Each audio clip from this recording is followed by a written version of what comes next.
मेरे पास उस तरीके की कोई नोटिस अभी तक मिली ही नहीं मुझे।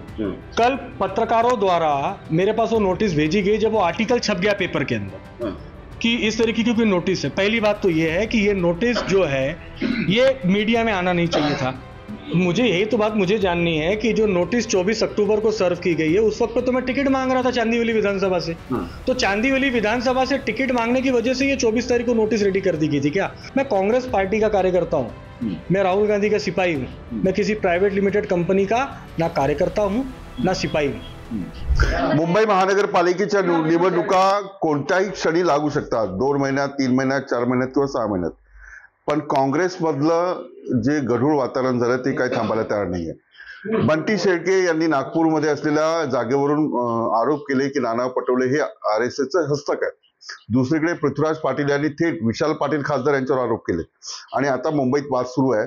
सूरज सिंग आणि नसीम खान पूर्व मंत्री सुद्धा राहिलेले आहेत, काँग्रेस पक्षाचे नेते आहेत. सूरज सिंग AIC चे मेंबर आहेत. नेमका काय वाद आहे आणि याचे काय परिणाम होणार आहेत? सूरज माझ्यासोबत आहेत.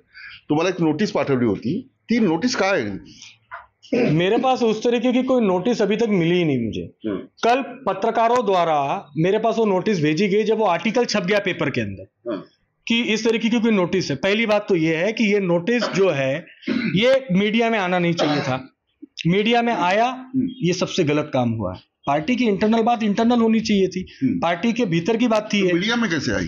ये मुझे पता नहीं है। जब मैंने मीडिया के लोगों से पूछा, पास कैसे आई? मेरे पास आप जैसे हमारे जो मित्र हैं उन्होंने मुझे भेजा है। तो ये नोटिस की कॉपी जब मेरे पास आई तो मैंने इसमें देखा 24 अक्टूबर 2024 को ये नोटिस सर्व की गई है, बनाई गई है। अच्छा, यानी वोटिंग के पहले 28 तारीख को तो कैंडिडेट जो माननीय नसीम खान जी उन्होंने उम्मीदवारी अर्ज किया है। 24 तारीख को तो AICC से याद ही आई है कि वो उम्मीदवार हैं। 28 तारीख के बाद तो आधिकारिक तौर पर वो कांग्रेस के उम्मीदवार बनते हैं। उसके पहले ही नोटिस बना के रेडी रख ली गई थी क्या? ये मुझे समझ में नहीं आया। ये नोटिस में क्या लिखा है? लेकिन ये नोटिस में आप पढ़िए। कारणे दाखवा नोटीस. नुकत्याच पार पडलेला सार्वत्रिक विधानसभा निवडणुकीमध्ये अखिल भारतीय काँग्रेस कमिटीचे कार्यकारी सदस्य प्रदेश कार्याध्यक्ष आरिफ नसीम खान यांना चांदिवली विधानसभा मतदारसंघात काँग्रेस पक्षाकडून उमेदवारी देण्यात आली होती. त्यांनी स्वतः तक्रार केलेली आहे आणि नाना पटोले यांच्या सूचनेवरून आपले हे कृत्य पक्ष शिस्तीचा भंग करणारे असल्याने आपणास हे 24 तारखेची नोटीस आहे हो आणि याच्यामध्ये पक्षाच्या विरोधात काम पक्ष शिस्तीचा भंग करणारी हो. काय नेमकं कळत नाहीये. म्हणजे तुम्ही प्रचार केला नाही की त्यांचं ऐकलं नाही, काय झालं नेमकं? मुझे यही तो बात मुझे जाननी है कि जो नोटिस 24 अक्टूबर को सर्व की गई है उस वक्त तो मैं टिकट मांग रहा था चांदीवली विधानसभा से। तो चांदीवली विधानसभा से टिकट मांगने की वजह से ये 24 तारीख को नोटिस रेडी कर दी गई थी क्या? कि पार्टी यानी मतलब वो पार्टी वही पार्टी है, Naseem Khan private limited is in Congress party, ऐसा कुछ है क्या? मैं कांग्रेस पार्टी का कार्यकर्ता हूँ, मैं राहुल गांधी का सिपाही हूँ, मैं किसी प्राइवेट लिमिटेड कंपनी का ना कार्यकर्ता हूँ ना सिपाही हूँ, ना उनका मैं कोई सदस्य हूँ। तो मुझे ये बात करनी है कि जो उन्होंने ये बात रखी है इस बात के ऊपर मेरी भी बात है। मैं AICC का मेंबर हूँ। ये नोटिस पहली बात तो अवैध है।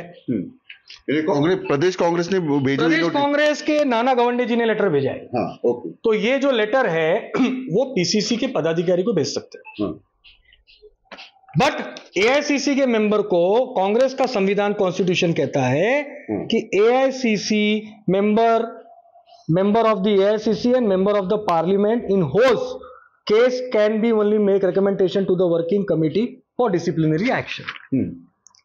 तो ये जो चीज है इसमें साफ शब्दों में लिखा है कि ये AICC ही मुझे नोटिस सर्व कर सकती है, AICC का नेतृत्व कर सकता है, PCC मुझे नोटिस सर्व नहीं कर सकती। और मैं मुंबई कांग्रेस में आता हूं, तो बाकी के जो लोगों के खिलाफ नोटिस सर्व हुई है वो मुंबई कांग्रेस से हुई है।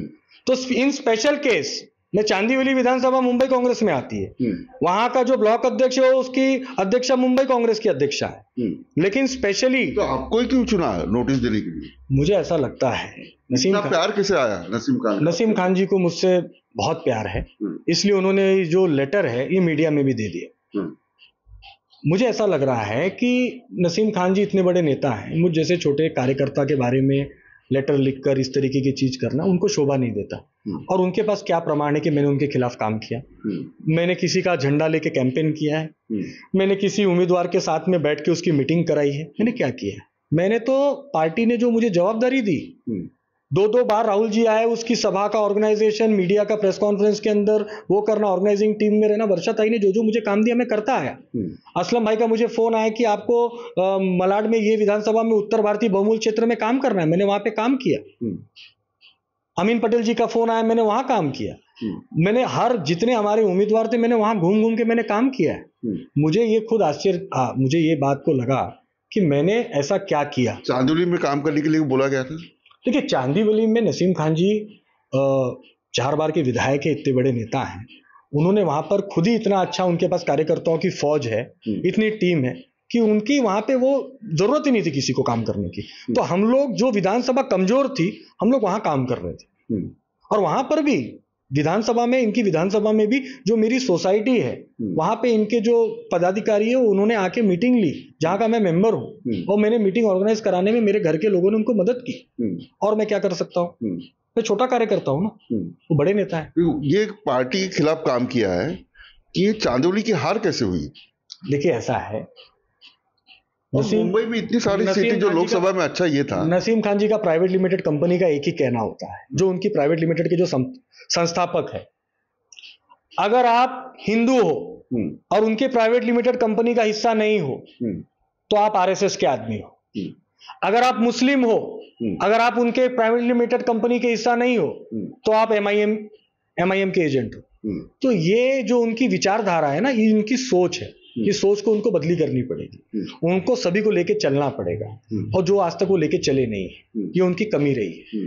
और 2024 के चुनाव में, 2019 के चुनाव में जो 2 महिला उम्मीदवार रही हैं, जो लोग वहां के जो दलित महिला उम्मीदवार 2024 में जीत के आई, वर्षा ताई गायकवाड़ जी, उन्होंने भी चिट्ठी लिखी थी पार्टी हाईकमान को, उन्होंने भी पूछा था, उसका जवाब अभी तक आया नहीं है। प्रिया दत्त जी ने भी लिखा था, उसका भी जवाब अभी तक आया नहीं है। तो उस जवाब के लिए भी मैंने भी पूछा है कि उसका जवाब क्या लिखा था?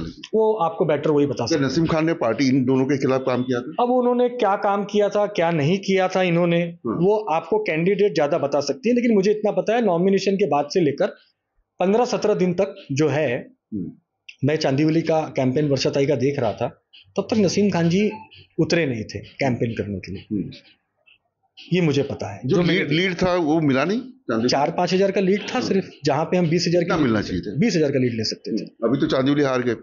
नहीं, क्या हुआ कि इस बार जो हम चांदीवली हारे हैं, अगली बार हम चांदीवली जीतेंगे, इसके लिए हम मेहनत करेंगे और वर्षा ताई गायकवाड़ को वहां से 20 हजार का लीड दिलाएंगे। अभी सूरज, ये बताओ कि चुनाव भी आ रहे हैं महापालिका की, ये ऐसे अगर चलते रहा तो कुछ नहीं चल रहा है, कुछ नहीं चल रहा है। नसीम खान ने आपको नोटिस भेजी, आप एआईसी को आपका जवाब दे रहे हो? मैं जवाब दे रहा हूँ, मैं नसीम खान ने नोटिस नहीं भेजी है मुझे, नसीम खान ने राइटिंग में कंप्लेन किया है, जो इस लेटर में मेंशन है। उन्होंने कंप्लीट करके हाँ, जो भी उन्होंने करा है, नोटिस जो भी उन्होंने किया है। तो देखो, मैं संगठन का आदमी हूँ, ऑर्गेनाइजेशन का आदमी हूँ, एनएसयूआई यूथ कांग्रेस करके आया हुआ यहाँ तक पहुंचा हूँ, तो संगठन के बारे में मुझे पता है, मैं जानता हूँ संगठन कैसे काम करती है, संगठन की विचारधारा क्या है, संगठन का कॉन्स्टिट्यूशन क्या है। तो शायद उनको भी कॉन्स्टिट्यूशन पढ़ लेना चाहिए था। अभी क्या हालात कैसे रहेंगे महाविकास आघाड़ी? हम मेहनत करेंगे, वर्षा ताई जी के नेतृत्व में मुंबई महानगर पालिका में ज्यादा से ज्यादा सीट लाने का काम करेंगे, कांग्रेस का महापौर बनाने का काम करेंगे, उत्तर भारतीय समुदाय कांग्रेस के साथ जो थोड़ा यहाँ वहां हुआ है उसको मैं जोड़ने का। हार गए ना, कितनी सीटें आई? 36 में से कितनी सीटें आई? 36 में से 14 सीट तो हम जीते हैं ना। हमारा स्ट्राइक रेट जो भी रहा, लोकसभा से स्ट्राइक रेट था, वो तो बहुत कम। देखिए, बहुत सारी बातें हैं, हमारी वरिष्ठ नेता इस पे अपनी गंभीरता से चर्चा कर रहे हैं, ईवीएम का भी एक मुद्दा है, वो भी चीजों पे लगे हैं। तो पार्टी नेतृत्व, हम तो कार्यकर्ता है। आप मीडिया पर बोल रहे हैं, आपके ऊपर कार्रवाई नहीं हो सकती? नसीम खान बड़े नेता है। देखिए, नसीम खान बड़े नेता है, कार्रवाई नहीं हो सकती है, या कार्रवाई वो क्या करवा सकते हैं? अब लेटर तो उन्होंने इशू करवाया है, तो मैं राहुल गांधी का बब्बर शेर हूँ, और मैं एनएसयूआई यूथ कांग्रेस सब करके आया हूँ, झंडा डंडा लड़ झगड़ के यहाँ तक पहुंचा हूँ। मैं एक मध्यम वर्गीय परिवार का एक लड़का हूँ, जो उत्तर भारतीय हिंदू है, जिसके पास खोने के लिए राजनीति में कुछ नहीं है। तो वो आदमी जो कांग्रेस के लिए लड़ रहा है, कांग्रेस का झंडा उठा रहा है। मैं राहुल गांधी की वजह से यहाँ तक पहुँचा हूँ, राहुल गांधी जी की सोच की वजह से मैं यहाँ तक पहुँचा हूँ। तो मैं ऐसा किसी से डर के दब के रहने वाला आदमी नहीं हूँ। तो मेरे को इसमें सिर्फ आपको एक ही चीज कहना है, मसला हल हो जाता, मसला हल हो जाता अगर मैं झुक जाता, मसला हल हो जाता अगर मैं झुक जाता, लेकिन इसमें मेरे किरदार का कत्ल हो जाता। तो इसमें कहने का मतलब मेरा ये है कि मैं लड़ता हूं पार्टी के लिए, पार्टी के हित के लिए मैं हमेशा लड़ते आया। पार्टी का डिसिप्लिन भी एक होता है ना, पार्टी का डिसिप्लिन है ना, मैं कह रहा हूं ना, मैं डिसिप्लिन में हूं। अगर ये लेटर मीडिया में नहीं आया होता तो मुझे आज मीडिया में आके बात करने की जरूरत पड़ती। आप एक ही साइड की न्यूज चला रहे हैं, कब से सभी लोग मिलकर बता रहे हैं कि मैंने पार्टी के खिलाफ काम किया। जो मेरे कार्यकर्ता, जो मुझे हजारों फोन आ रहे हैं, क्या जवाब दूं मैं? तो लेटर आपको वहां पे आउट नहीं करना चाहिए था, आपको पार्टी के अंदर रखना चाहिए था। नसीम खान जी ने भी तो आके मीडिया में कहा था ना, अल्पसंख्यकों के साथ में अन्याय हो रहा है, टिकट नहीं मिला, एक भी कांग्रेस पार्टी ने नहीं दिया उनको। वो क्या ठेकेदार है? असलम शेख नहीं है, अमीन पटेल नहीं है, वजाद मिर्जा नहीं है, बहुत नेता है। तो उससे नुकसान हुआ नसीम खान ने जो नुकसान हुआ ना, हमें नुकसान हुआ। इसके बारे में भी जो उम्मीदवार थी उन्होंने लिख के लेखी में दिया है पार्टी हाईकमान को। ये कैसे चलेगा, यानी क्या इसके आगे क्या होगा? सूरज सिंह क्या करेंगे? सूरज सिंह कार्यकर्ता है, काम करेंगे, करते आए हैं, करते रहेंगे। मैं थोड़ी ना किसी से दबने वाला हूं, मैं थोड़ी ना किसी प्राइवेट लिमिटेड का सदस्य हूं। अगर मैं नसीम खान प्राइवेट लिमिटेड का अगर सदस्य होता तो मुझे 60 सालों के लिए उस संस्था से निकाल दिया जाता। कितने सालों के लिए? अभी मैं ये पूछता हूँ, ये नोटिस जो आई है आपकी, ये प्रदेश कांग्रेस ने लिखी है, नसीम खान ने कंप्लेंट किया, तो ये भी किसी कार्यकर्ता के खिलाफ 24 तारीख को नोटिस देना ये भी गलत है, क्योंकि चुनाव प्रचार ही शुरू नहीं हुआ था। हाँ, तो नसीम खान के ऊपर कार्रवाई होनी चाहिए। देखिए, मैं नहीं कहूंगा, मैंने अपनी बात पार्टी में, कोई भी कार्यकर्ता बोल सकता है ना। देखिए, पार्टी में मैंने, वो बड़े नेता है, मैं उनके कंप्लेंट भी कर सकता हूं। नहीं, मैंने अपनी बात रखी है पार्टी में, मैं उनके खिलाफ मैं क्यों बात करूं? उन्होंने एक युवा उत्तर भारतीय नेता को जिस तरीके से उन्होंने आरोप लगाया है, ये सरासर गलत है। और मैं इतने बड़े नेता ने ये गलती की, मुझे बड़ा दुख है। और मैं उनसे, गलती हुई है कंप्लेन करके गलती नहीं हुई है। उन्होंने कंप्लेन अगर की भी है तो पार्टी के भीतरगत करते हो, इस लेटर को पार्टी के भीतरगत रहने देते, पार्टी के बाहर उनको नहीं करना चाहिए। ऐसे नोटिस से नुकसान होगा पार्टी को? ऐसे नोटिस से पार्टी का नुकसान होगा या नहीं होगा, मैं इस पे टिप्पणी न करते हुए मैं ये कहूंगा कि पार्टी की भीतरगत बातों को पार्टी के भीतरगत नसीम खान साहब को रखनी चाहिए। ये नोटिस सर्व करा के, और नोटिस सर्व उन्होंने अगर मेरे पास कराई होती तो बड़ी अच्छी बात होती। इसे पहले मीडिया में आउट किया जाता है, फिर मेरे पास आता है, तो मैं क्या कहूँ? तुमची बदनामी झाली है सब, मेरे पे आरोप लगाया है तो बदनामी तो हुई है ना मेरी। तो पार्टी के कोर्ट में खड़े रहोगे? पार्टी के कोर्ट में कहाँ खडे रहूंगा, मैं पार्टी में अपनी बात रखूंगा, पार्टी में मैंने बात नहीं रखली आहे। महापालिकेच्या निवडणुका आहेत आणि काँग्रेसमध्ये नेमकं काय चाललंय हे जाणून घेण्याचा प्रयत्न केला। सूरज सिंग युथ काँग्रेसचे अध्यक्षही राहिलेले आहेत। उत्तर भारतीय आणि मुस्लिम समाज जो आहे तो काँग्रेसकडे जो होता तो लोकसभेमध्ये पाहायला मिळाला, पण विधानसभेमध्ये मात्र पराभव झाला। आता महानगरपालिका अत्यंत महत्वाच्या आहेत, अशा पार्श्वभूमीवर काँग्रेसचं अंतर्गत राजकारण पुढे आलं। राजेश पालकरसह विलास आठवले, न्यूज 8 महाराष्ट्र।